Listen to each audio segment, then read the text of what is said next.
देखो जनता का मूड होता है ना, कई मुद्दे टमाटर के भी ऊपर सरकार बन जाती है। कई बार टमाटर कम मिलता है या टमाटर की सप्लाई कम होती है, सरकार बदल जाती है। ये जनता के मूड के ऊपर है। मैं जनता को धन्यवाद देना चाहूंगा कि उन्होंने भारतीय जनता पार्टी के ऊपर आशीर्वाद रखा और आगे जो कमियां रही है तो हम उसे पूरा करेंगे और जनता की सेवा इससे भी ज्यादा करेंगे, जिससे जनता हमारे ऊपर आशीर्वाद और ज्यादा बनाए। मेरी बात सुनो, ये मुद्दे लोकसभा और विधानसभा में अलग अलग मुद्दे होते हैं और मुद्दा कोई भी बन सकता है। चुनाव में एक मुद्दा है ना, कभी भी बाजी पलट सकती है उससे। तो ये विषय अब नहीं रहा, अब तो जनता की सेवा करने का विषय रहा है और हम सेवा 5 साल का मौका हमको मिला है। तो माननीय प्रधानमंत्री जी के नेतृत्व में, माननीय भजनलाल जी के नेतृत्व में हम राजस्थान की सेवा करेंगे और राजस्थान को कैसे विकसित राज्य बनाए, इस दिशा में हम काम करेंगे और जमीन धरातल पर रह करके हम काम करेंगे।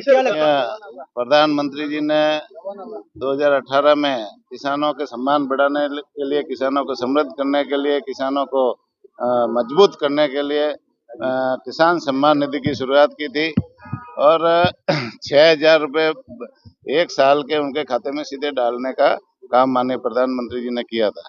अब प्रधानमंत्री जी का संकल्प था कि राजस्थान में इसको बढ़ाया जाए और प्रधानमंत्री जी के संकल्प को हमारे लोकप्रिय मुख्यमंत्री जी भजनलाल जी ने शुरुआत आज की है टोंक से और करीबन 65 लाख किसानों को 650 करोड़ उनके खाते में सीधा डालने का काम हमारे लोकप्रिय मुख्यमंत्री जी ने किया है। सर, प्रभारी मंत्रियों को जो जो जिले आवंटित किए गए हैं, क्या क्या निर्देश दिए गए हैं, किन मुद्दों को लेकर वो काम क्या करेंगे? प्रभारी मंत्री मुद्दे कोई नहीं रहते। प्रभारी मंत्रियों को यहाँ आकर के यहाँ की व्यवस्था को मैनेजमेंट करना है, यहाँ आकर के जन समस्याएं सुननी है, लोगों के काम, जन समस्या में जो सुनवाई में कोई मुद्दे आए उनको सुलझाने का काम करना है, सरकार के समक्ष पेश करना है और सरकार से वो मुद्दे सुलझाने का काम करना है। कांग्रेस की जो प्रदेश अध्यक्ष है वो आरोप लगा रहे हैं कि यहाँ तो पट्टी की सरकार है, पोपो भाई करा रहे हैं। वो उनसे पूछो न, सरकार कैसी चल रही है आप देख रहे हो ना। 6 महीने में जो काम हुए ना, 6 महीने में मेरे ख्याल से पिछली सरकार ने भी इतने ऐतिहासिक काम नहीं किए थे और 6 महीने नहीं, 5 साल में उन्होंने जो घोषणाएं की थी वो घोषणाएं भी पूरे कर नहीं पाए और बजट में जो घोषणाएं की 5 साल में, तो विधानसभा में था, उन्होंने विधानसभा के पटल पे जो घोषणाएं की वो घोषणाएं भी वो पूरी नहीं कर पाए, आज भी अधूरी पड़ी है। और हमने तो जो घोषणाएं की है, संकल्प पत्र में जो घोषणाएं की है उनका 40 से 45% वादे हमने पूरे किए और घोषणाएं धरातल पर उतारने का काम किया है। सर, तो फिर लोकसभा चुनाव में सीटें घट कैसे गई? इतने अच्छे काम कर दी 6 महीने में। तो वो देखो जनता का मूड होता है ना, कई मुद्दे टमाटर के भी ऊपर सरकार बन जाती है। कई बार टमाटर कम मिलता है या टमाटर की सप्लाई कम होती है, सरकार बदल जाती है। ये जनता के मूड के ऊपर है। मैं जनता को धन्यवाद देना चाहूंगा कि उन्होंने भारतीय जनता पार्टी के ऊपर आशीर्वाद रखा और आगे जो कमियां रही है तो हम उसे पूरा करेंगे और जनता की सेवा इससे भी ज्यादा करेंगे, जिससे जनता हमारे ऊपर आशीर्वाद और ज्यादा बनाए। आकलन किया हार की क्या वजह रही? वैसे टमाटर की तुलना आपने 400 पार के नारे से कर दी।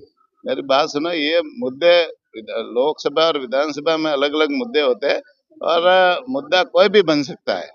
चुनाव में एक मुद्दा है ना, कभी भी बाजी पलट सकती है उससे। तो ये विषय अब नहीं रहा, अब तो जनता की सेवा करने का विषय रहा है और हम सेवा 5 साल का मौका हमको मिला है। तो माननीय प्रधानमंत्री जी के नेतृत्व में, माननीय भजनलाल जी के नेतृत्व में हम राजस्थान की सेवा करेंगे और राजस्थान को कैसे विकसित राज्य बनाए, इस दिशा में हम काम करेंगे और जमीन धरातल पर रह करके हम काम करेंगे। क्या लगता है कौन सा मुद्दा था जो लोकसभा चुनाव में हार का कारण बना? लोग उस चीज को विरोध में आ गए, आपके अगेंस्ट वोट कर दिया। कहाँ 25 और 24 सीटें आपकी और कहाँ एकदम उससे घट गए, यहाँ तक पहुंच गए।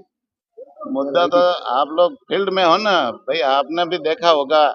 मुद्दा जनता ने जहाँ वोट दिए वो मुद्दा बना, बस जनता ने जो दिए वही उसको स्वीकार करते हैं। जनता के फैसले को हम स्वीकार करते हैं। तो सर, राजस्थान में भी अयोध्या, राम मंदिर, 370 ऐसे जो मुद्दे थे, इनको भाजपा ने बहुत जोर शोर से उठाया। क्या लगता है सर कि यहाँ पर कमी क्या रही? हमने सभी मुद्दे जनता के सामने रखे। राम मंदिर का मुद्दा भी रखा, धारा 370 का भी रखा। जो काम प्रधानमंत्री जी के नेतृत्व में हुए, देश और दुनिया में भारत का नाम ऊंचा करने का काम किया। राजस्थान में भी जो काम किए वो भी हमने रखा। जनता को जो पसंद आया उनको वोट दिए, और हम तो चाहते हैं कि आगे भी हम जनता की सेवा करते रहे। सेवा के बल पर हम वोट लेना चाहते हैं, और निश्चित रूप से आगे हम हमारे जितना भी विधायक है वो सेवा करेंगे, जनता की पूरे मन से सेवा करेंगे।